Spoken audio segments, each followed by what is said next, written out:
What is up, ACL Nation? Welcome in to episode number 17 of Baggin and Braggin. As you guys can see, I'm on the road again, coming back from Michigan State Championship. So I figured what better way to interview people than just bring them along with me. So we're going to interview Joe Kniesteadt and Jeremy Schermerhorn today, relevant in the world of cornhole as you've seen them on ESPN, finishing just a little short to Justin Burton Jr. and Logan Chamberlain. That's why we had them on last week. Now we got these guys this week. See, The second place? yeah, you don't That's what like you're it, play saying? better. We get you on first if you win. I But think they we're probably getting, like the little break. yeah, you got to have something because they just ran right in state championships. They had a good showing out there. But we're getting ready for Open number 10. We're going to Topeka, Kansas, which ironically should be comfortable for me because it's only an hour and a half away from my house. However, being on the road, it's a 12-hour drive back there. So it's Yeah, still we like didn't another time travel that day very for me. well. Yeah, I got to go where people want me. You know what I'm saying? And then to go along with that, we got Super Hold number 2 along with Shootout number 2. So if you guys tuned in to ACL Live yesterday, Anthony and I went over, I think it was 46 players, Meesh, in 1 hour. So we covered a lot of topics, and we didn't even get to all of it. So it You should be a went through fun, all the exciting week. players? No, we put together a list for open singles and then open doubles, and then we put together shootout singles and shootout doubles. And you know how we usually overlap sometimes? Yeah. Like we just were all scattered. So we had 46 different players that we Wow. talked about. Yeah. Crazy. And we got done within like an hour and 5 minutes or something like that. But It's pretty good. yeah, I'm on the road. It has begun, Mish. The moving process for me to be moved out by August and into this house has begun. And I think it's a little bit more than I'm ready for. I'm not going to lie. Like the moving or the house? Both. So I'm here, of course, there's grass needs cut. I'm already like, I don't have to deal with this in my apartment, So now here we go. Here I'm like, okay, well, I got no time to cut the grass. So she says she's got somebody coming to cut it, and then I'm gonna pack up here in a little bit as soon as we get done recording. Go to the kiddo softball game, and then hop back on the road and head back towards Kansas. So I'll sleep in my own bed for one day, and then we get things ready for the Open. But yeah, she kind of has. I don't know how to say this respectfully because she might be able to hear me, but she has like a hoarding problem. I was moving my dad's office. He's been deceased for a couple of years now. I was moving everything out of there. I think that's where I'm going to set up my studio. I'm going to pay my buddy Cody. We're going to do like a really cool backdrop and show some love to all the sponsors and then make it look really, really cool for video purposes because I don't really want to roll with the green screen. No offense to you green screen people.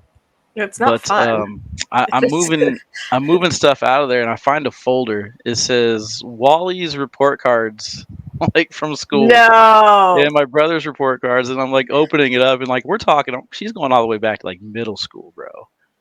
There is like middle school report cards. I don't like, feel bad because I've thrown away all of Rome so far, so I'm glad to hear. He's only in second grade. So. Everything. Like I don't care. Like Christmas cards, like I hang it on my fridge.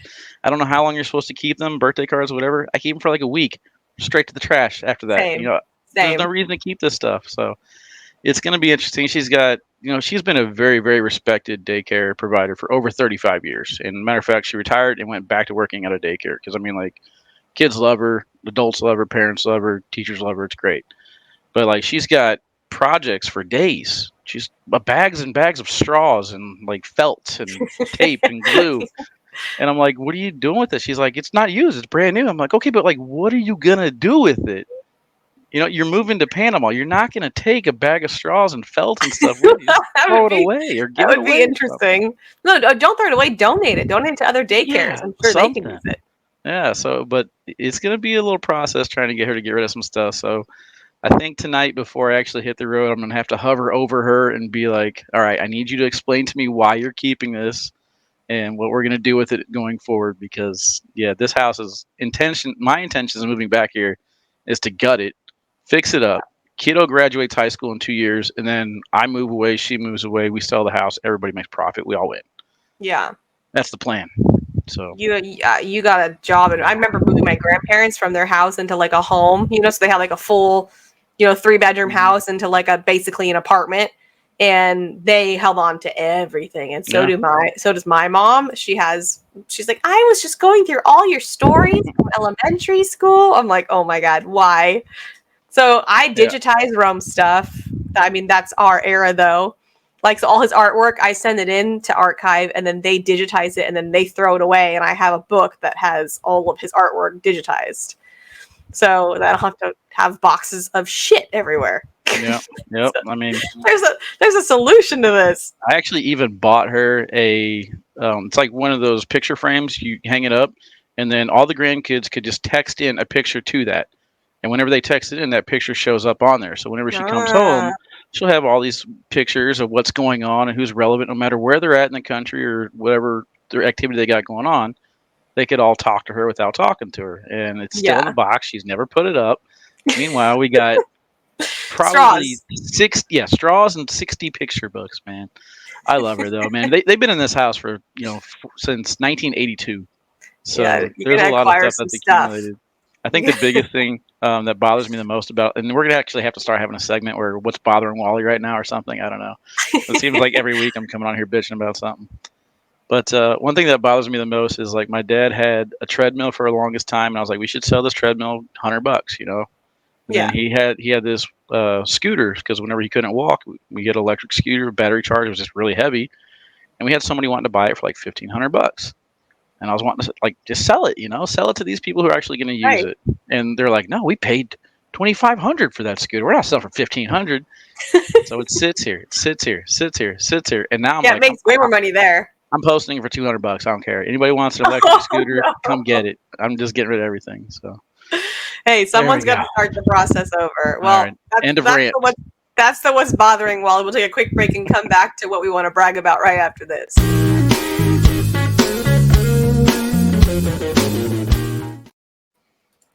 All right, Wally, you got something you want to brag about, or are we Cool just in down. complain mode? No, we're gonna brag, man. We're gonna brag. Okay. So, first, how it all started. I'm gonna brag on Austin Renard and the Kill Shots complex. Went out there. Austin was a gracious host. I mean, kept me fed, kept me entertained, kept me hydrated. Did everything that I needed to make this work this last weekend. So, bragging on Austin Renard, the friendship and the facility that he's got going on is top notch. I'm really looking forward to seeing. Like, there's a lot of stuff that's going to start coming out of Kill Shots. So, you'll hear a lot about it later. I won't spill any of his beans for him, so I'm gonna let him do his So own marketing. But it's really, really cool. the event was where? Like The at what event kind was of? at the Kill Shots warehouse in Adrian, It Michigan. was okay. So it's Yeah, at yeah. their actual So, warehouse. So how many lanes can fit in there? I think they could probably get up to like 40 or 50 if they wanted to. I believe Oh, they it's had big. 20. Yeah, I think they had like 28 or something like that. I'm not sure, but it was really cool because I was with him. I think it was Friday night or Saturday night, and he was like, "Yeah, I got some jerseys we're printing up for our crew cup team that we're gonna wear tomorrow." So he just went in there, printed up the jerseys, sewed them together, and they wore them the next day. I was like, "Dude, that's got to be so cool." That is very convenient. I was like, I would run into a lot of issues where I would print bags and color coordinate my jersey with it and just go throw it the next day like it's not an issue. So yeah, He's young too, right? Austin's pretty yeah, young yeah, a lot younger for, than me, so I don't know. for having this very established business. Very impressive. Yeah, so that's pretty cool. But then again, just going right into the Michigan players, man. Everyone gracious came up to me, shook my hand, introduced themselves. I get this quite a bit, and I feel guilty for not remembering names and putting names with faces sometimes.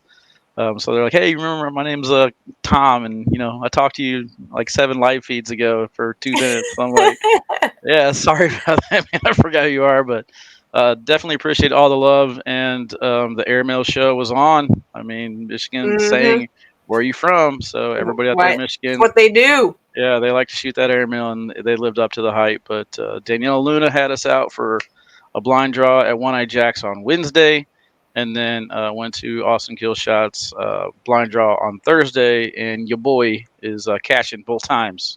So What does that yeah, mean? What did you get? I got second place in the blind draw on Thursday. It was kind of a small blind draw. I threw Okay. decently well. The guy who won it, he was the walker, so he kind of got in the groove, and he was throwing lights out. He earned it. Um, and then at Daniela's on Wednesday, yeah, hard carry. I was in first place by like 18 points.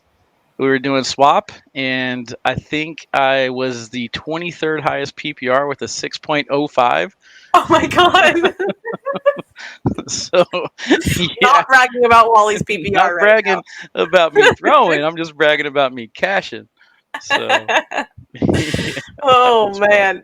Hey, I can't laugh because I threw last week my best friend that I don't ever get to play with because she always stays home with the kids, but it was spring break, so she came out and was a BYOP, so we played together. Mm.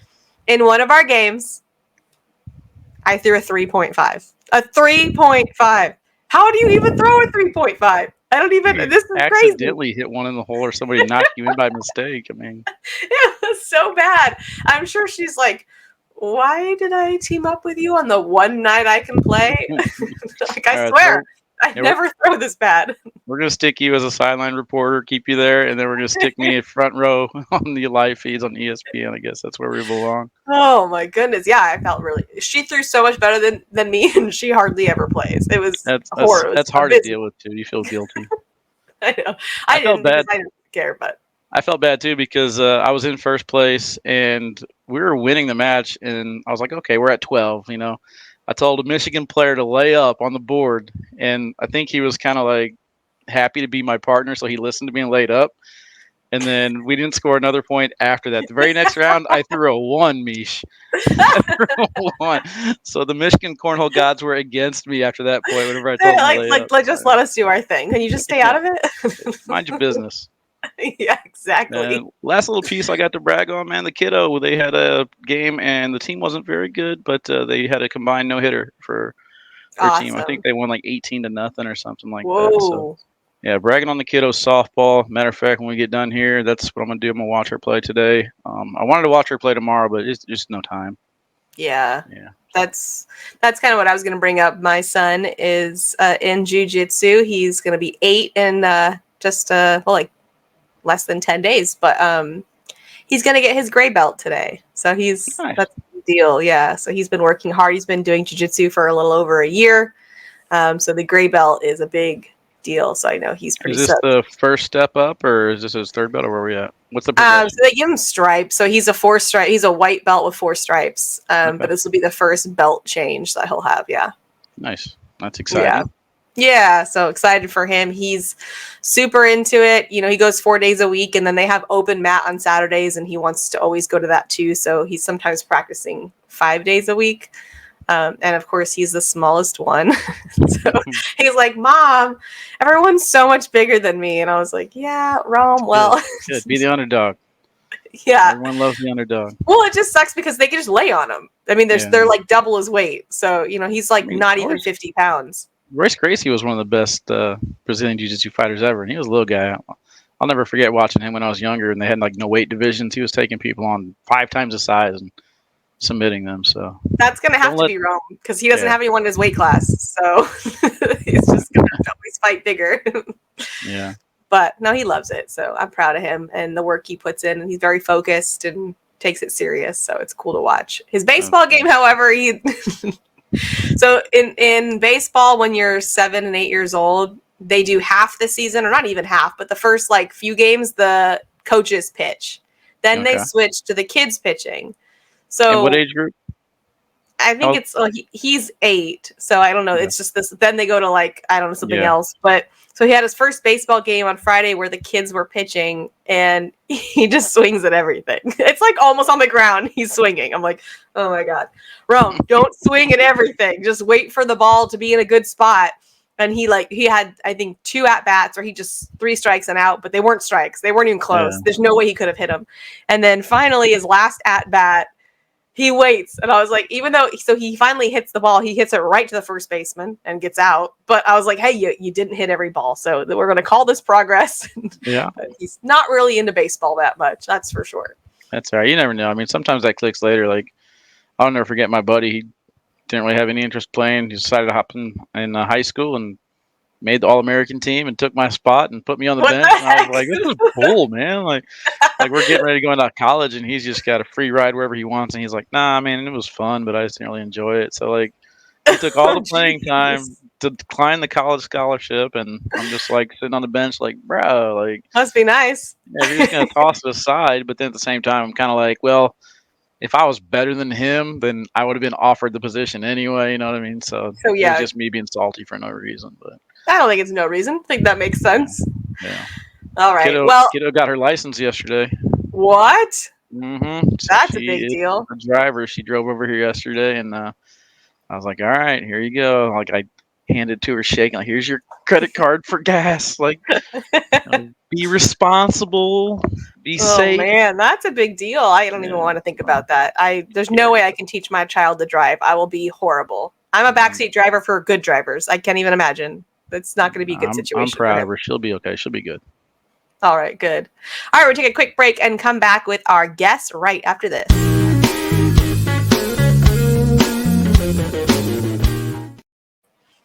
So it is our interview portion of the show, and as Wally said, we wanted to bring on some of our Michigan players. You may remember them from the broadcast if you watched that, and they were the entertaining duo. They were entertaining all day, right, Wally? Weren't they on your court?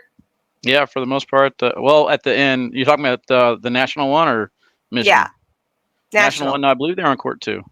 Oh, but you Yeah, just had them for the finals. yeah. We heard them in our background the whole time. We had Franklin and Dylan Turpin come out of our bracket. Oh, that's right. That's right. All right. The hugging duo, Jeremy Schermerhorn and Joe Kniesteadt. Here they are. I love the hugs, guys. So many hugs. What's up, The boys? hugging duo. That's awesome. I mean, I saw it several times. Timeouts for hugs. I mean, we need a shirt. It's got to be done. Yeah, it was funny. It was fun.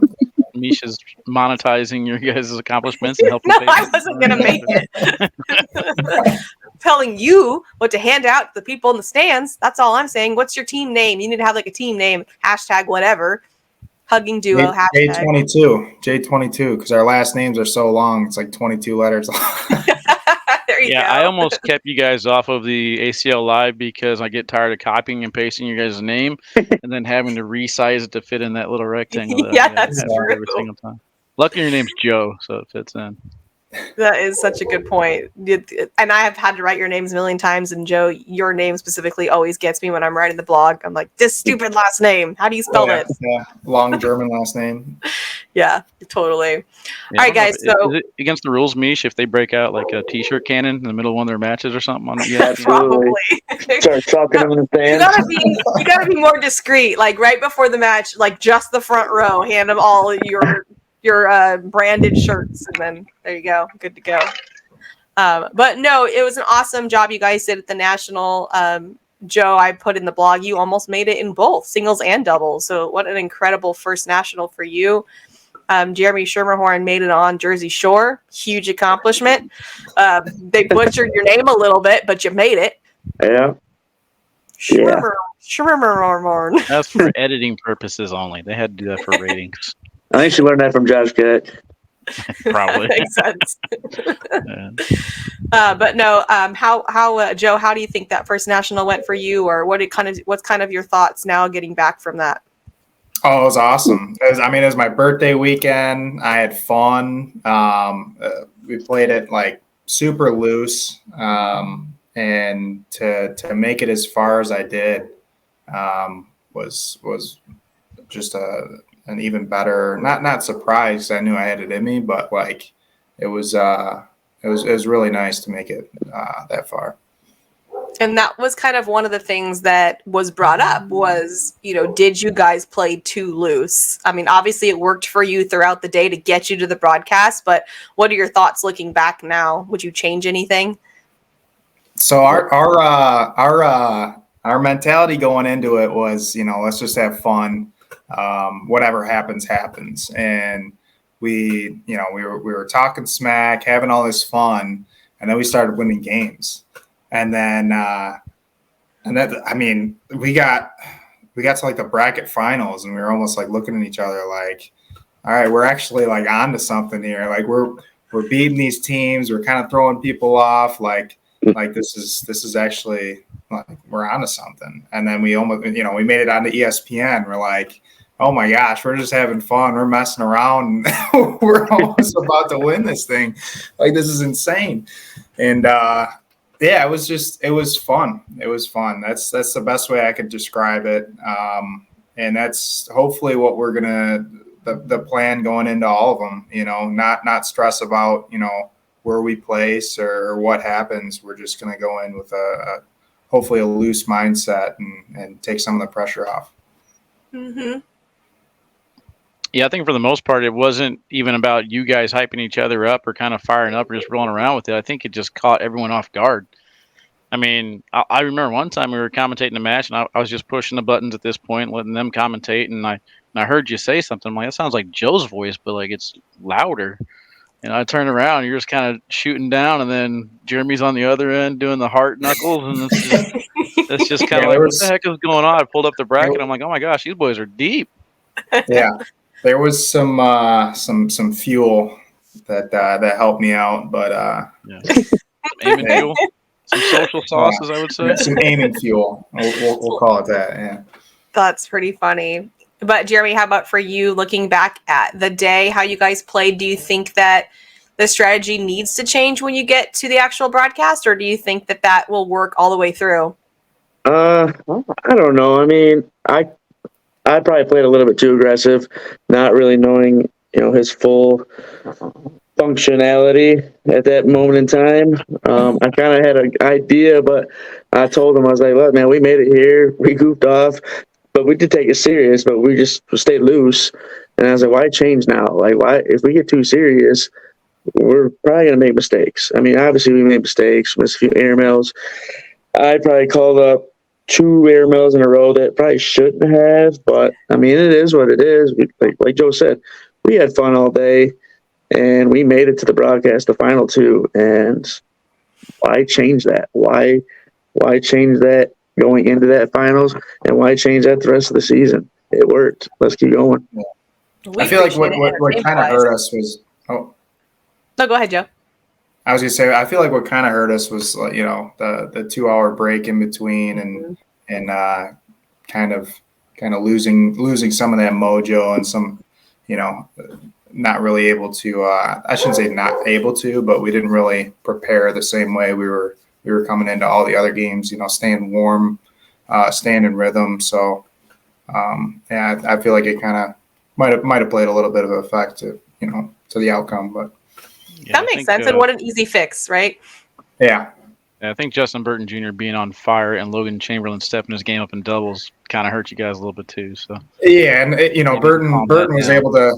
He stayed on the same side, got used to the boards, played 2 games before, stuck with the same bags. We come in, we have to change bags, and the boards are playing completely different. We're coming in cold. We go down and back, and they're like, "All right, ready, action." So we're like, so I feel like that might have played a little bit of a effect. Well, welcome to the dissection table. Misha's going to break your guys' game apart and try and figure out how to tell everyone to just play loose and relax and get back to having fun and stop stressing so much, because this is kind of her thing. But I did see a little bit of chink in the armor, though, whenever you guys were in Michigan this last week. And I believe there was one moment where I think Jeremy was walking to the board and Joe was trying to shoot an important shot, and it caught him off guard. So, Jeremy, you're a little bit more loose than Joe is in some regards. So when do you guys have the mix of, okay, serious time, fun time, or what are we going to do there?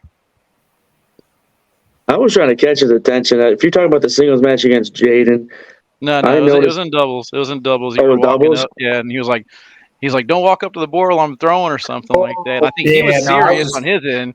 I was just. It was so hot in the building. I couldn't. I was just like frustrated. I was like, it's like 100 degrees in here. I can barely breathe, let alone, know, So you guys back. can keep it fun no matter what going forward, huh? Yeah, but it's hard to have fun when it's like 95% humidity and I'm sitting there sweating. I'm drenched. I'm like, I just want to get through this game and go outside. And you're sticky as hell. Can't get So, rid of the bag right. Yeah. We're going to try and stay loose, but when we can. Yeah, you only That's got my one nightmare, birthday. by the You're way. fine. Actually, Jeremy, when's your birthday? Is it already over? Or are you in season still? 21st of December. Yeah, you're good. You guys are good. Okay. Birthday's out of the way. Time to play serious now. No, I mean, like you said, why would you change something that worked? Your points are valid that you did have to wait quite a while before you played on the broadcast. You lost some of your momentum. And you also threw against Burton, who was, just rolling through games. I mean, he had no real break. So I think those are all valid points. And I don't think it's enough to say change what you're doing. Like the are they too loose comment. There's too many other variables that change to say that would need to change, it looks like. from my perspective. But Justin Burton Jr. being kind of the opposite. We did his interview that morning, and he was like, I'm the best. I'm going to do this. Like, he was so serious. I hold myself to really high expectations, and like that works too, right? So I think it's cool to see the two styles and how they both can get you to the top. But which one's more fun? We'll have to find out. Let's take a quick break. I mean, I don't get me wrong. I take the game like really seriously, but I feel like putting all that pressure on me added like so much more pressure, like deep into tournaments. And then it's like I'm like, all right, I should win this game, or I should be up, or I should be making these bags. And then when I do miss the bags, then it just intensifies everything, and it causes like frustration and aggravation and all of this. Whereas if I stay loose, it's like, all right, if I miss a bag, whatever, I'll come back and we'll clean it up. So. No, I totally agree with that. I want to learn more about that in just a second. We'll take a quick break and come back right after this.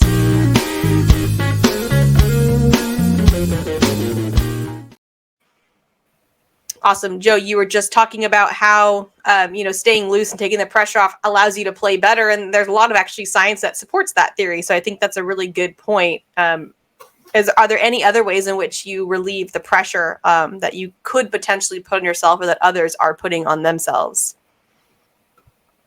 So I analyze the game. I have so many techniques that I actually use. So like a lot of the guys laugh at me too, but I actually do like breathing techniques. So there's like a breathing technique that I can do that like slows my heart rate. And then there's a breathing technique that I can do that like increases my heart rate.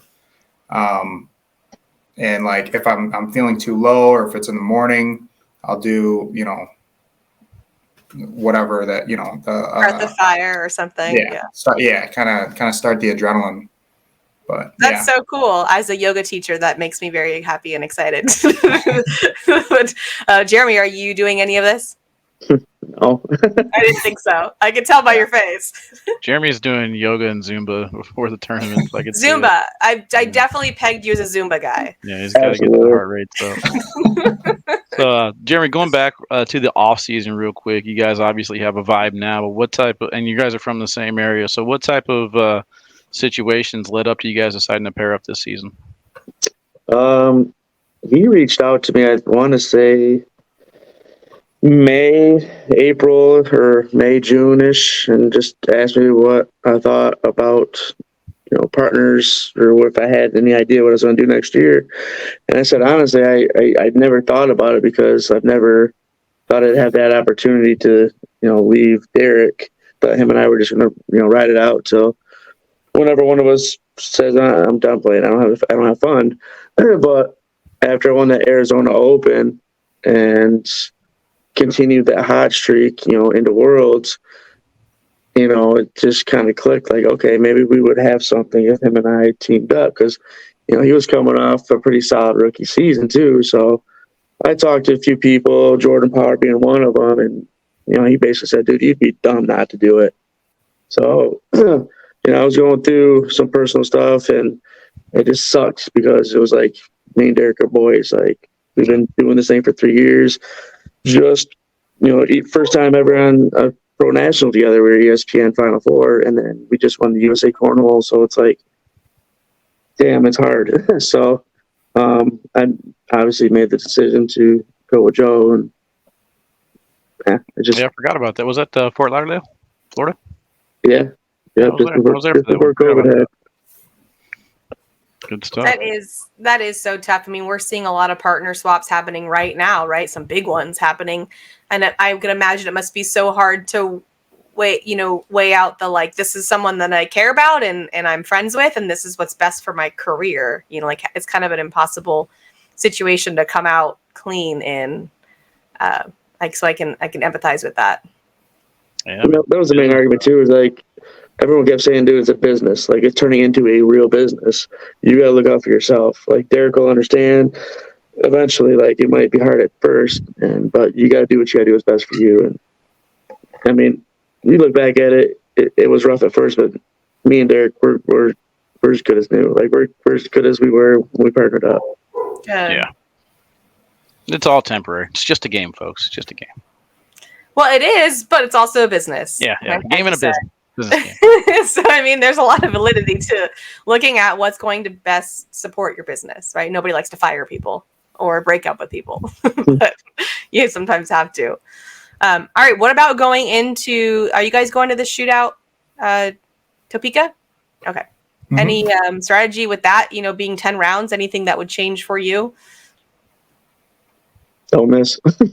Yeah. It's the Have fun. That's third all we're gonna pro do. Just have fun. had that same strategy. Don't miss. That's the advice. Hey, The all best you have to do strategy is out just there. not miss. Yeah, so you guys don't change it up though, strategy wise, as far as like trying to force an error or maybe take a riskier shot or not take a riskier shot. You just play the same game, whatever comes up, or how does this work? It depends on who I'm playing. It depends on who I'm playing. So like if I'm playing somebody, that's got like an elite roll or an elite airmail, no, I'm probably not going to block them. But if I'm playing someone that's playing with a looser bag and they like to go just straight down the middle, or if they might have a little kick in their bag, all right, I might block them. It all just depends on the situation and obviously the board, the climate, how the bags are playing, and just the day, I guess. Yeah, I mean, that totally makes sense. Obviously, the board conditions are going to play into this as well.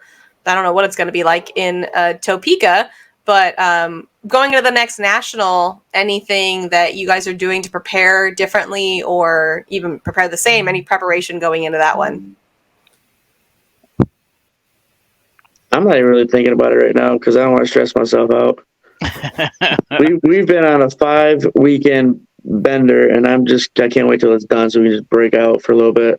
It's not going to stop, bro. It's nonstop. No, we got 3.5 week break after Topeka, and I just can't wait. So That must I'm be just gonna nice. chill out, practice at home. Week and a half before the nationals, and I'm gonna take it more serious and start thinking about it. Yeah, I keep thinking I'm everybody's the on the same opposite. schedule I am. I got 9 weeks in a row of this crap.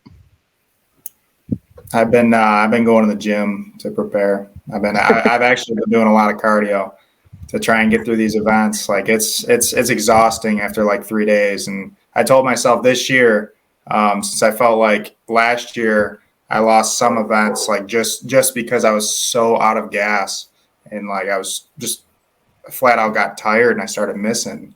That I wasn't going to let that happen this year. So yeah, I've been running, working out, and just trying to prepare my body for these days. It's the body, yes, but it's also like mentally exhausting having to focus for that long. Yeah, and I feel like exercising helps both, honestly. But yeah, that makes sense. Have you tried like meditation? You talked about breathing techniques. Have you tried meditation techniques or anything like that? I do some like on my off days I'll do some meditation, but not too much, not as much as exercising. Yeah, I think it's great though, focusing on your wellness. Switching gears a little bit and going to teams, you guys obviously had a big blockbuster offseason trade, getting rid of 2 players to pick up Jeremy Schermerhorn. I know your guys' strategy was to have as many pro teams together as possible. Now that we're one national in, do you see the execution of that trade paying off, or do you still think there's some tweaking to do? Maybe some more moves to make with all these ads and drops going on. So a lot of that trade was, well, I wanted Schermerhorn just because I'm comfortable with him, but B, Broden was hot. Broden was really good. He's playing good. I think we drafted him in like the 11th round, and I was it was painful to sit him because I know like how good the kid is. I've played against him at regionals. I've played against him at like locals, and I know that kid can shoot 10 5s and roll, and he can airmail, and he's got all these weapons. And I wanted to start him, and then I wanted obviously Schermerhorn on the team too. And I felt like that was the right move with who we had on the bench to kind of move them up. So it wasn't just like, all right, straight value, like, all right, these 2 players are worth Jeremy. It was like, all right, I wanted to bring up Broden too. And I felt like we had so much talent on the team that like to trade somebody that I got in the fifth, and I think it was fifth and sixth round for somebody, you know, that got off the board in the third. I thought, you know, to put us as a team together in teams would be a good idea. But at the same time, I feel like in the first national, like our first 3 games, a lot of our players, I feel like, kind of got nervous up on the broadcast stage. We lost like the first 3 straight. We got smoked, and I think it kind of set like a bad tone for the weekend. And then you know, I think once we get everything figured out, I think we'll be a team to beat for sure. There's just way too much talent on the team. Yeah, I think that's actually a really good point. I wouldn't have thought of that until you just said that, but your mentally tough people need to be probably towards the end, because they can handle if you're down 3 games. You know, it won't necessarily get them down, whereas people who don't necessarily practice that as much, that might really impact them negatively. Yeah, and even then, like we have a lot of talent on the team that didn't we didn't play to the way that I know that they can play. And I think if they played 3/4 of what they're capable of, I think we win a lot more games. Yeah, well, you got that first broadcast out of the way, and now they can kind of shake it off and say, okay, now I know what that feels like. And moving forward, I think that you're right, that'll show up to be a lot more successful.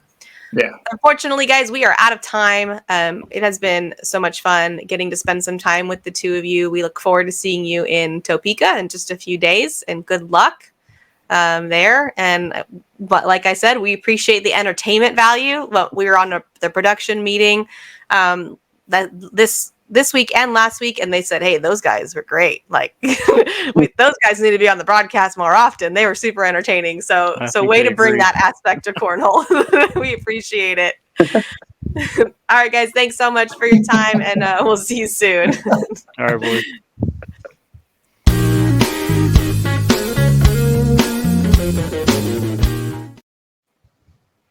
Wally, it is time for the odds.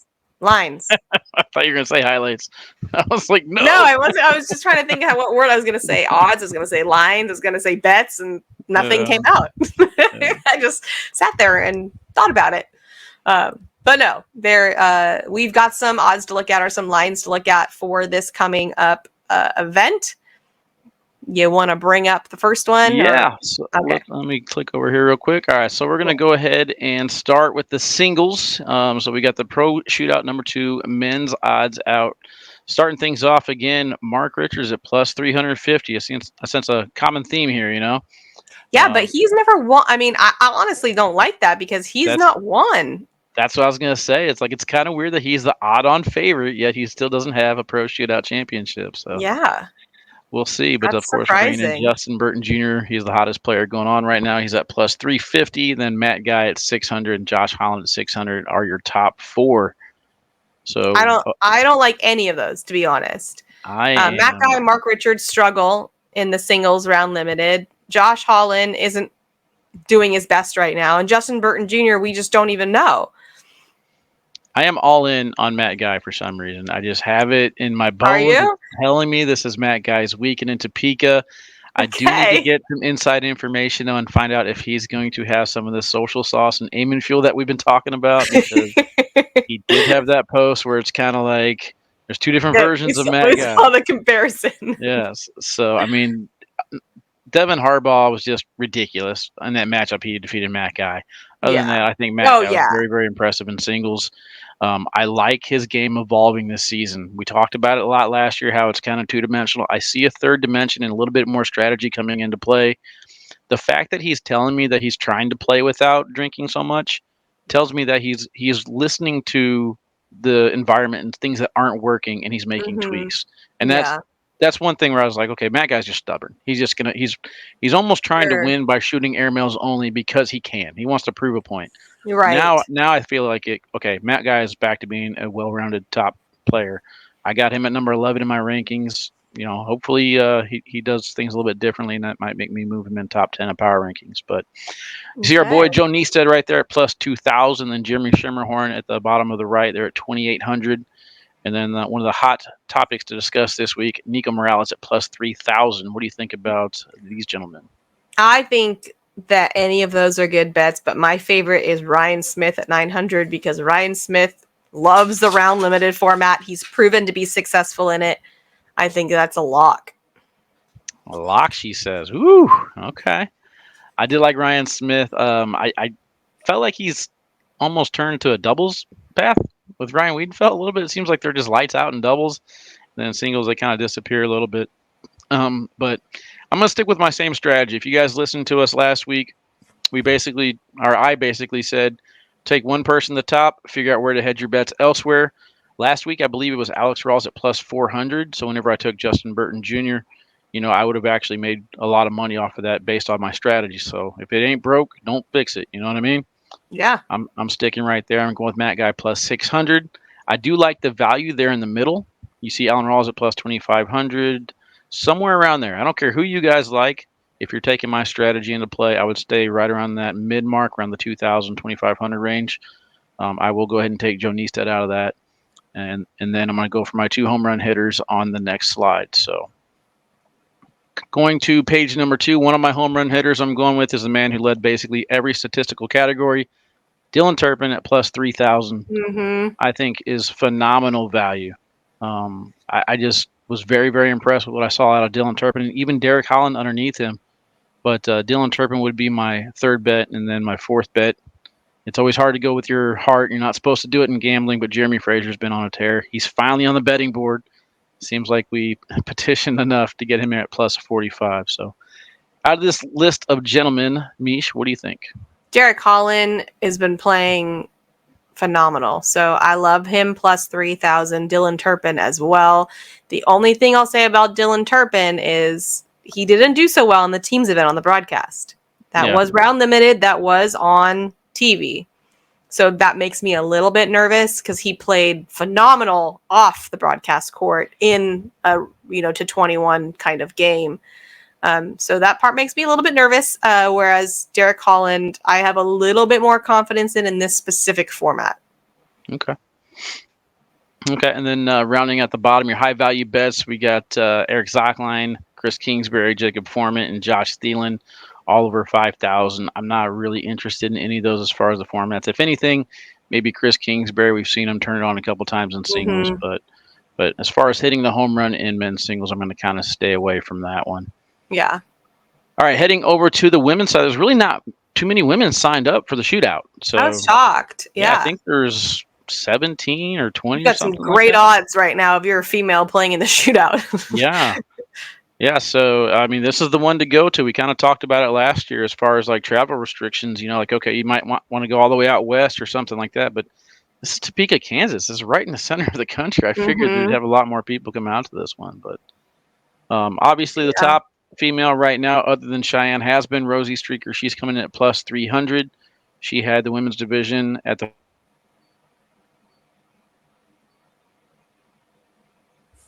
$100. One name you might notice is missing off of this list, Isabella Soprenet. Too young. Can't bet on her. Yep. So that's why that is. So for this right here, I'm going to kind of keep the same strategy, but I'm going to chop it in half since there's like half the field. I am going to take Rosie Streaker at the plus 300 just because I don't see anybody beating her right now. She is at the top of her game. Her and Samantha Finley just dominant in doubles. Ran into Justin Burton Jr., Logan Chamberlain, and had them on the ropes. Ultimately lost that match, but Rosie Streaker and Samantha Finley is someone to look out for. And then, so once I'm betting Rosie, I'm going to go for my home run. I like Courtney Coy at plus 2,000. I do feel like, she's got good value there. And I like Daniela Luna. Mostly, we've seen Daniela also play on a broadcast successfully with Mark Richards and co-ed and win. When she was playing at Worlds, she was playing at the top of her game. So I know she can handle it. And at plus 1,500, I think that would be a great place to put your bet. But I agree with Rosie. I think Rosie's winning. I do. I did pick Bella in my hot take because I think Bella can do it. I know she's not on here for betting purposes, but I think that's a hot take, right? I think the cold take is Rosie. Yeah, I think it was Lalu or Daniela Luna and Miranda Coy, right? On the shootout broadcast. Was it Fort Worth? Don't remember. Pretty sure they played against each other, and Miranda Coy took that one down. So, yeah, Miranda and Daniela both have broadcast experience there. All right, switching over to doubles, leading things off with Matt Guy and Jamie Graham at plus 400, Mark Richards, Philip Lopez plus 400 as well, Chamberlain and Burton Jr. at 500, and then Brett Guy and Eric Davis at 650. Let's go ahead and start with those top 4 teams, Meesh. Well, I mean, I think you got to go Brett Guy and Eric Davis based on their track record. Yeah, this is their thing. This is their thing.